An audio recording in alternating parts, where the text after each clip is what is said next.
Arab Saudi negara kaya raya karena punya tambang minyak. Negeri yang membangun hotel megah di sebelah Masjid Suci, sedang membangun hotel yang lebih besar lagi. Punya banyak gedung tinggi berkilau, juga tata kota yang terlihat seperti Amerika. Tapi, apakah benar negara ini semakmur yang nampak dengan segala kemewahannya? Mari kita bahas sambil bersepeda melewati sungai ini.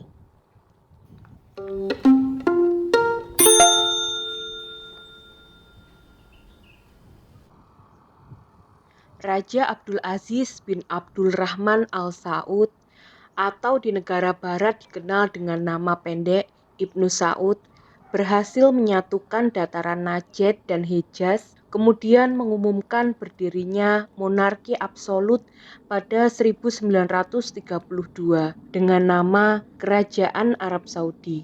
Tentu saja dengan dia sendiri sebagai raja sampai wafatnya di 1953.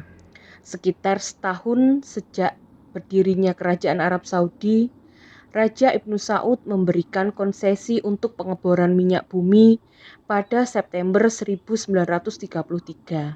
Yang mungkin kita tidak tahu adalah konsesi ini ditandatangani oleh kerajaan dan pihak yang memiliki kemampuan teknis dalam pencarian dan pengeboran minyak, yaitu perusahaan minyak Amerika, Standard Oil Company of California, sekarang Chevron.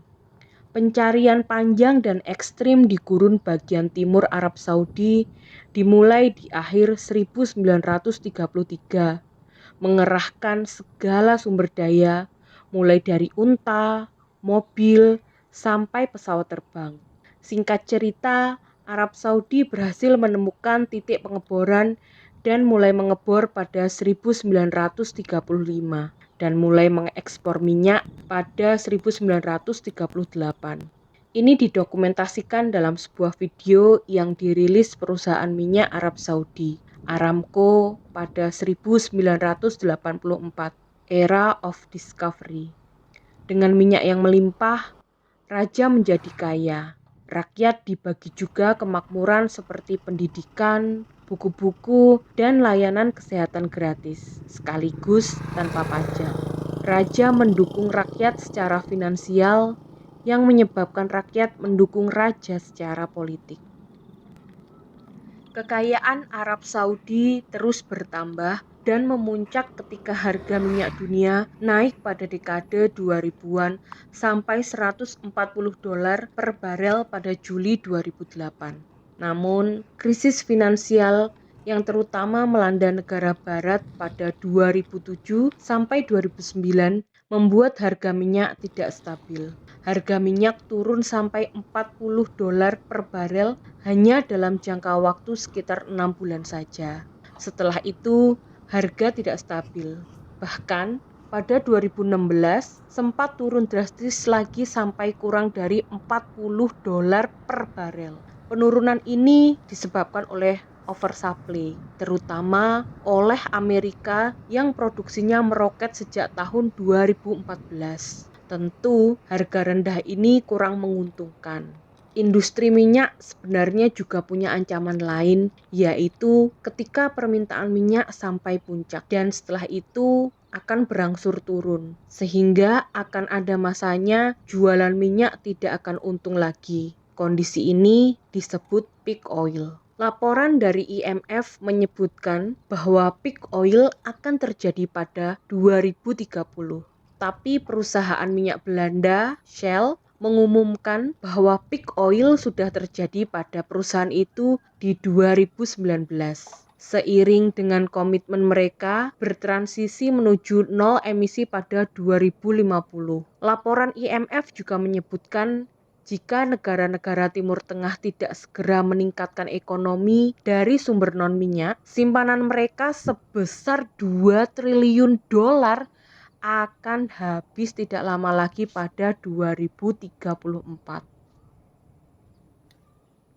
Kondisi ini disadari oleh pewaris tahta resmi Pangeran Muhammad bin Salman atau MBS. Anda semua mestinya mengenal sosok pangeran berkarisma ini yang juga punya banyak kemewahan seperti istana di Perancis, kapal pesiar yang dibeli tunai, berderet mobil mewah termasuk SUV berlapis emas, dan membeli klub sepak bola Inggris Newcastle United. Pangeran MBS merilis program ambisius untuk memperbaiki pemerintahan, mendiversifikasi ekonomi dan masyarakat bernama Visi Saudi 2030. Pangeran MBS melakukan pemberantasan korupsi sebagai bagian dari memperbaiki pemerintahan dengan insiden paling heboh terjadi pada November 2017 ketika sekitar 400 orang yang punya pengaruh di Arab Saudi ditahan di Hotel Ritz-Carlton Riyadh untuk diperiksa. Salah satu kebijakan ekonomi di antaranya untuk pertama kali dikenakan pajak pembelian barang 5% dan kerajaan mengeluarkan dekri yang memperbolehkan wanita memiliki surat izin mengemudi, bepergian tanpa pendamping, dan mendatangi event. Tentu dibarengi dengan banyak kebijakan lain. Tapi sejauh mana perkembangan program Visi Saudi 2030 ini? Mari kita lihat beberapa faktor penting. Pada 2016, ketika visi ini diumumkan, GDP dari sektor swasta 40%, dengan target 2030 adalah 65%. Angka ini hanya naik sedikit jadi 42,7% pada 2021.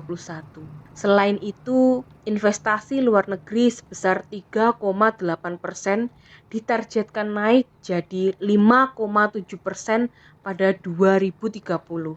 Tapi Saudi tidak beruntung dalam hal ini, yang juga dipengaruhi pandemi. Investasi luar negeri malah turun jadi 0,57% saja.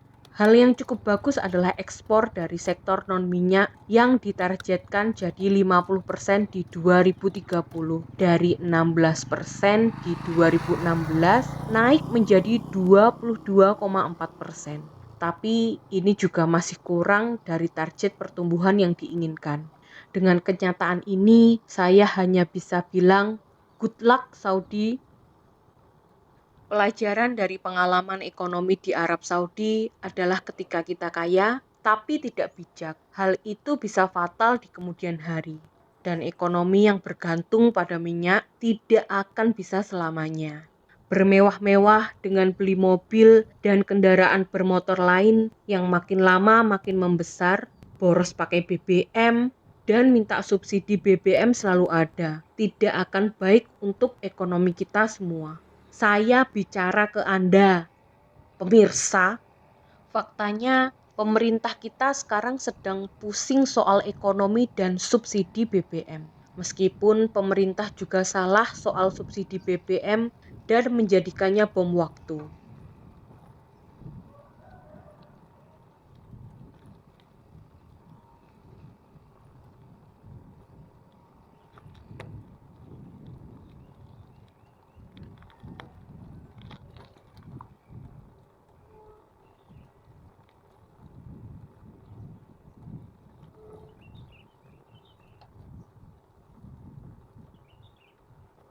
Jadi, jika Anda masih pergi kerja naik mobil atau motor, cobalah berganti naik sepeda, jalan kaki, dan naik kereta atau bus. Sekaligus, usahakan tinggal sedekat mungkin dengan tempat kerja. Dan tinggalkanlah mobil Anda untuk bepergian jauh, naiklah kereta.